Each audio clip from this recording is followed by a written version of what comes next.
Welcome everyone to the LEC post-game lobby. I'm joined by Medic and by mikyx for the first time from the studio this summer. This makes me so happy. Yeah, this is just awesome having the players here a whole day and now getting to have PGL. Mickey, welcome and congrats. Yep. No problem. So yeah, I mean, the first question is obviously, was it being on stage differently or like have a different approach to the game that made you get this victory after 4 games? I mean, for me, maybe it made me play a bit worse. Oh. I felt like I was kind of choking this game, even though my pick was like really good. I misplayed a lot of stuff, and I don't really think we won because we played on stage. I think we won because we played the strategies. Okay. But we'll see tomorrow if we're actually good, because this game was still a bit too close. I felt like, even though I felt like we were ahead the whole game. There's some teamfights could have gone either way. For example, the one in mid lane. So yeah, we'll see tomorrow, I guess. I do think, though, in some of the previous weeks, it's felt like you've never really got ahead in the games. Like, you've always been on the back foot trying to find a way back into the game. And at least today here, you had Caps getting ahead in his lane. You had some good team fights. You were always ahead in gold. It felt more... Now, I'm not saying you like it's not 2019 G2, but it felt like a stronger G2 all round. Would you agree with that? Yeah, I mean, I guess it's also because we let Stratus again, but we were ahead last week against Misfits as well. This time we didn't let Elder spawn, so we learned from our mistake. I think it's never gonna happen again, so that's great. Yeah. But yeah, I felt like I think we just draft better now than we did before. I think we just have a better idea of what to do in draft and also how to play a bit, I guess. Yeah. Sorry, I just saw Wonder patting the top of Caps. For good luck. Yeah, you say about the Poppy saying, oh, maybe you didn't play that well, you didn't think, but the pick was good. Why was it so good, especially into their comp? Yeah, I mean, I feel like Poppy is just really good into especially Tristana and Diana. I think I deny a lot of Diana engages, and Tristana, it's really hard for her to play. So if I actually get an E on her at some point of the game, she will just die. She can't jump away. She can only ult me and then flash away or something. So it's pretty good against these 2 champs, and it's also good for disengaging. Like, if they want to engage with Tyracle, if they pop it, I can just start channeling my Poppy ult and ult them away. So in that sense, it was good. The execution was not quite there. I mean, I did have 4 dash champs, so I was still useful no matter what. But yeah. Do you think the burden of, because obviously every lane can counterpick, but do you think the burden on support is bigger in terms of looking for a champion that can negate like the bigger power of the enemy composition in general? I mean, I feel like it should, like, I mean, every champ should be able to kind of do that. Maybe there's more variety or more options on support, because a lot of supports do a lot of different things and have like bigger, I don't know, more crucial spells. But yeah. Yeah, I mean, supports are important. That's what I was getting at. Well, yeah, I think also, as Mickey says, like a lot of support power is loaded into kit strength. Right. So you've got Taric ultimate or Leona ultimate, or you have Nautilus abilities to multi-man knockup or Alistair's QW, right? Whereas with other champions, a lot of it's loaded into how many items can you get, how much experience can you get. So because support ultimates usually are so powerful, you can negate more than one enemy champion with them. So yeah. I agree overall that I think supports do have a very important role to play in. Do we pick this last to make sure we can counter a lot of the enemy comp?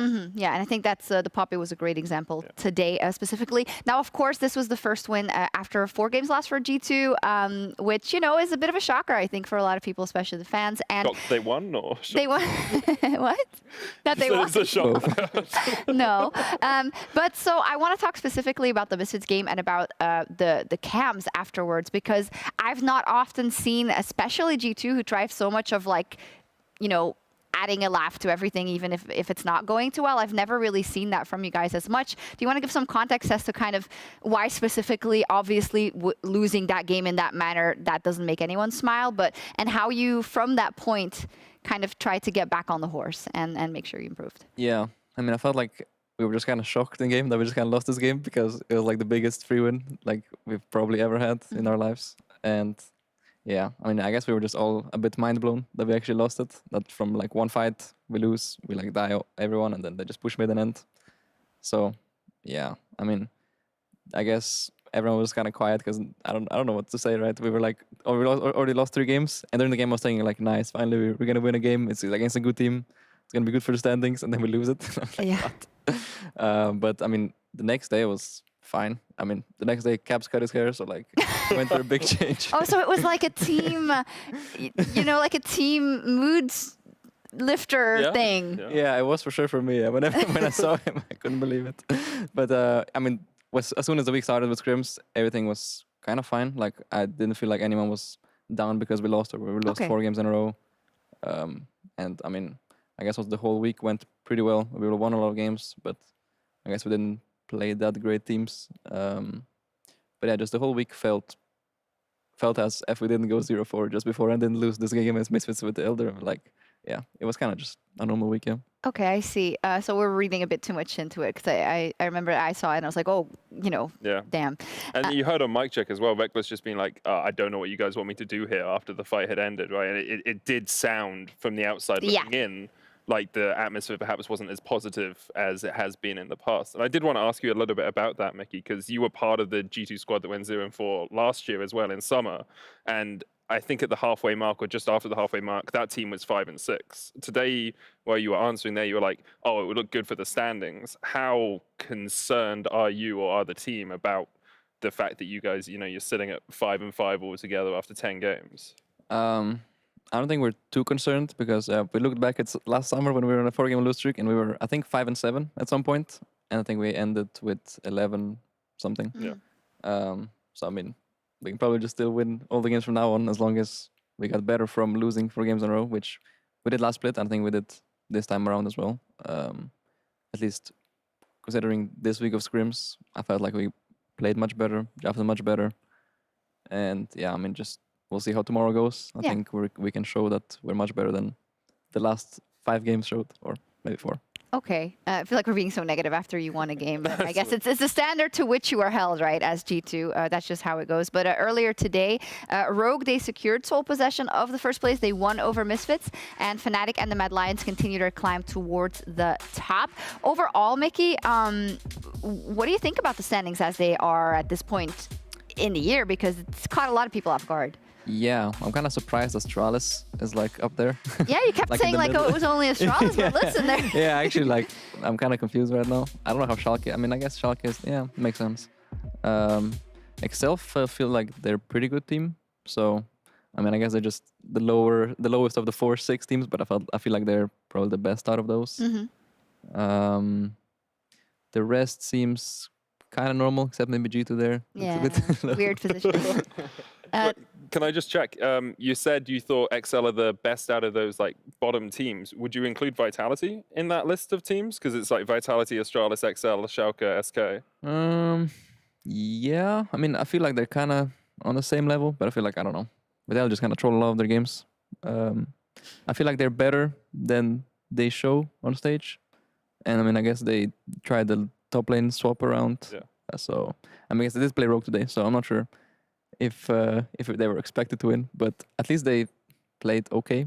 And I guess also I missed Misfits. Yeah. I mean, I feel like it's kind of similar to a lot of Misfits plays. They start off pretty well and then it goes down. I think it's going to be kind of a similar trend. Why do people keep saying that if it's completely different players? I don't know, because whenever I looked at the Misfits games, at least in the first half, I felt like against the better teams, they got kind of lucky. Except, I mean, against us, for example, I feel like they got like a robbery. And I think Rogue was similar. Wait, did they beat Rogue last time? No, they lost to Rogue, but today. they were ahead. And then they got Crow stormed over the wall. Oh, that one. Actually, that should have been a win. Yeah, honestly. Maybe they're just good. Yeah, who knows, right? Today, they were playing pretty well despite losing that game. And I think their comp was pretty hard to play against the Rogue comp. But it was playing pretty well. So, I don't know. Yeah, this was a really close game. As you said, it was a super close game. Do you think there's going to be a lot of impact on like having more stage games, or is that not really a thing at this level? Or is it for specific teams a bigger deal than for others? I think for specific teams it could help or, well, be bad for some teams. Yeah. Not sure if Misfits play, like, did all the Misfits players play before on stage? I'm not sure if Vitio played before. Well, Vito joined in spring, so he wouldn't have played in Yeah. No. So I guess, I don't know. Could make a difference. I guess we'll see how he plays on stage.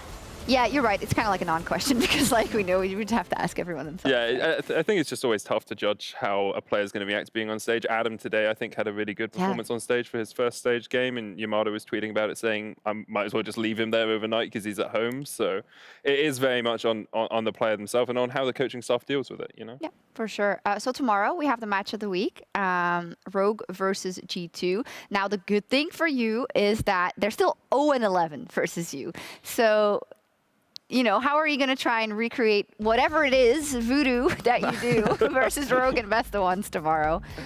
I'm not really sure. Like, all of our games against Rogue, it never feels like we're just going to win, but we win in the end. So I don't know. I don't know how it always works. I was really sure that we for sure lost the game against Rogue in the regular split.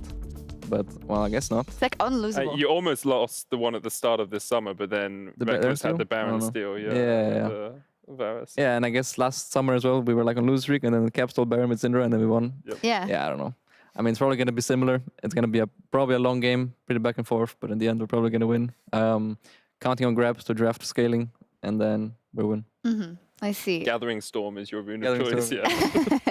I know we're laughing about it a little bit because it's always the case with like G2 players, I think. You know, we're looking at the positive, but it is a big game. And I feel like Medic, you know, I'm definitely looking at that game a lot in terms of both for Rogue to kind of finally break that curse, because even though they won in best of fives, it's just such a blemish on their records. Yeah, you can always tell them well, but you can't win a best of one versus us. So. Oh, definitely. And especially like G2 are a measuring stick for a lot of the teams in our league, right? If you can beat G2, you can put yourself up in the upper echelons of teams, maybe not over the last few weeks. They're their own measuring stick too. Right. And so there's this idea that, yes, sometimes you can take a game off us, or sometimes you can beat us in playoffs, but if you're not able to consistently beat G2, you can't really count yourself as one of the great teams in Europe yet. And Rogue, although they are moving towards being a great team in Europe, alongside like Mad Lions joining G2 and Fnatic, I don't think they're there yet, and constant wins against G2 in the regular season will start to really put their name up there for me. Okay, yeah. I don't know, we'll see, right? Because I do think winning best of fives. Oh yeah, winning best of five is great as well, but they have to do both, in my opinion, right? Okay. They've only done one of them so far. Okay, I see. Okay, great. Well, thank you very much, Mickey. Good luck tomorrow.